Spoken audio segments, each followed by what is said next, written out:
معزز صافی اشرار، آج میں اس ریاست میں بلوچوں کی تمام بنیادی انسانی حقوق کی پامالی کی داستان بیان کرنے آئی ہوں۔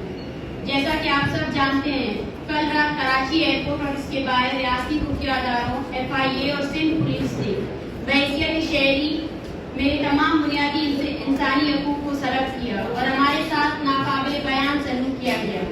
ایک بین الاقوامی مشہور میگزین ٹائم نے مجھے اس سال دنیا کے 100 بااثر افراد کی فہرست میں شامل کیا اور مجھے نیو یارک میں ٹائم ایونٹ میں شرکت کی دعوت دی گئی۔ اس ایونٹ میں شرکت کے لیے کل رات میری پرواز کراچی سے نیو یارک کے لیے تھی۔ جناح انٹرنیشنل ایئرپورٹ کراچی پر تمام پروسیجر مکمل کرنے کے بعد امیگریشن ڈپارٹمنٹ نے مجھے سفر کرنے سے روک دیا۔ جب میں نے وجوہات دریافت کرنے کی کوشش کی تو FIA کے ذمہ داران وہاں سے اٹھ کر چلا گیا۔ بغیر کسی قانونی وجوہات کی مجھے 5 گھنٹے ایئرپورٹ پہ روکے رکھا گیا۔ جب پرواز ٹیک آف کر گئی اور ہم وہاں سے نکل رہے تھے تو FIA کے خاتون افسر نے میرا پاسپورٹ لیا اور واپس دینے سے انکار کر دیا۔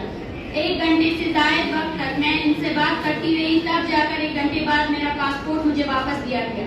جب ہم ایئرپورٹ سے گھر کے لیے روانہ ہوئے تو ایئرپورٹ سے 5 منٹ کی ڈرائیو پر دوبارہ ریاستی خفیہ اداروں اور سندھ پولیس کے اہلکاروں نے ہماری گاڑی روکی، جس میں میں، سمیدین اور ہماری ایک اور خاتون دوست موجود تھی۔ گاڑی کو روکتے ہی انہوں نے ہمارے ڈرائیور کو گاڑی سے نکالا اور ان پر تشدد کرنا شروع کر دیا۔ گاڑی کی چابیاں نکال کر گاڑی بلاک کر دیا۔ گاڑی کے چاروں دروازے کھول کر ہماری سیٹ کے نیچے تلاشی لی گئی، مکمل طور پر گاڑی کی چھان بین کیا۔ جب ہم نے ان سے بات کرنے کی کوشش کی تو ہمیں گاڑی سے باہر نکال دیا، ہمارے دوپٹے کھینچے گئے، ہمیں گالیاں دی گئی اور شدید ہراساں کیا گیا۔ اس کے بعد ہمارے بیگ زبردستی کھینچ کر انہوں نے میرا پاسپورٹ، موبائل فون اور گاڑی کی چابی اپنے قبضے میں لے لی۔ ہم رات کے 1 بجے تک ایک سنسان شاہراہ پر کھڑے تھے۔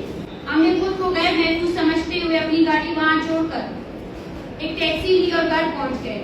یہ ایک اذیتناک اور تکلیف دہ لمحہ تھا کہ اس ملک میں ہمیں محض انسانی حقوق کا کارکن اور بلوچ ہونے کی بنا پر جانوروں سے بھی بدتر سلوک کا سامنا کرنا پڑا۔ آپ اس بات کا اندازہ لگا سکتے ہیں کہ میرے پاس USA کا ویزا اور ایک بین الاقوامی میگزین کا دعوت نامہ تھا، لیکن کراچی کے ایک بین الاقوامی ایئرپورٹ نے پر مجھے 5 گھنٹے روکا گیا، سفر سے منع کیا گیا، ہراساں کیا گیا اور میرا موبائل فون، پاسپورٹ اور گاڑی کی چابی بھی لے گئے۔ تو آپ سوچ سکتے ہیں کہ بلوچستان میں یہ لوگ عام بلوچ کے ساتھ کس طرح کا سلوک کرتے ہوں گے۔ میں اس پریس کانفرنس کے ذریعے ریاست اور اس کے تمام اداروں کو واضح پیغام دینا چاہتی ہوں کہ اس طرح کے ہتھکنڈوں سے ہم نہ تو خاموش ہوں گے اور نہ ہی بلوچستان میں انسانی حقوق کی پامالیوں پر آواز اٹھانا بند کریں گے۔ مجھے افسوس ہوتا ہے، اس سوال کو سنتے ہی مجھے افسوس ہوتا ہے اور ہنسی بھی آتی ہے کہ ہم ہر بلوچ کی پیدائش کے ساتھ ہی اس کی سروائیول، زندگی جینے کی سروائیول کو ایک جدوجہد کو جاری کرتا ہے۔ گزشتہ 1 سال سے جب سے ہم اسلام آباد گئے، اسلام آباد میں ایک لانگ مارچ کیا، بلوچستان کا مسئلہ وفاق کے پاس لے کر گئے، عورتوں اور بچوں کو لے کر گئے، لیکن اس کے بدلے ہمیں وہاں مارا گیا، ہماری right of assembly, right of freedom of expression کو چھینا گیا۔ 1 مہینے تک ہم یار مددگار اسلام آباد پریس کلب میں بیٹھے رہے، سامنے بیٹھے رہے اور وہاں کے ساتھی افراد نے بھی ہمیں تھریٹ قرار دیا۔ اس کے بعد سے اور مجھے افسوس اس بات سے ہوتا ہے کہ اس چیز پر آپ میں سے کسی نے بات نہیں کی۔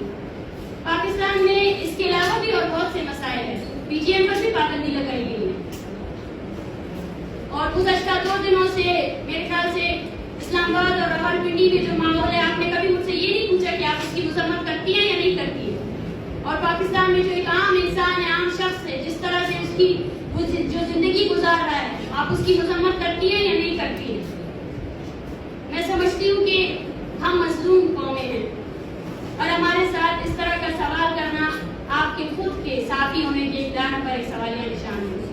ہم اس سوال کا جواب بار بار نہیں دیں گے، ہم بالکل بھی نہیں دیں گے، کیونکہ یہ ہماری رائٹ کو اور اس کو بالکل ختم کرتا ہے۔ اور ایک اور بات جو میں یہ کہنا چاہتی ہوں، ہم نے ہمیشہ اپنی کولیپس سوسائٹی کا الزام پاکستانی فورسز اور ایجنسیز کو دی ہے، لیکن اس کے ساتھ ساتھ جو ہم جیسے لوگ ہیں، جو ہم اور آپ جیسے لوگ ہیں،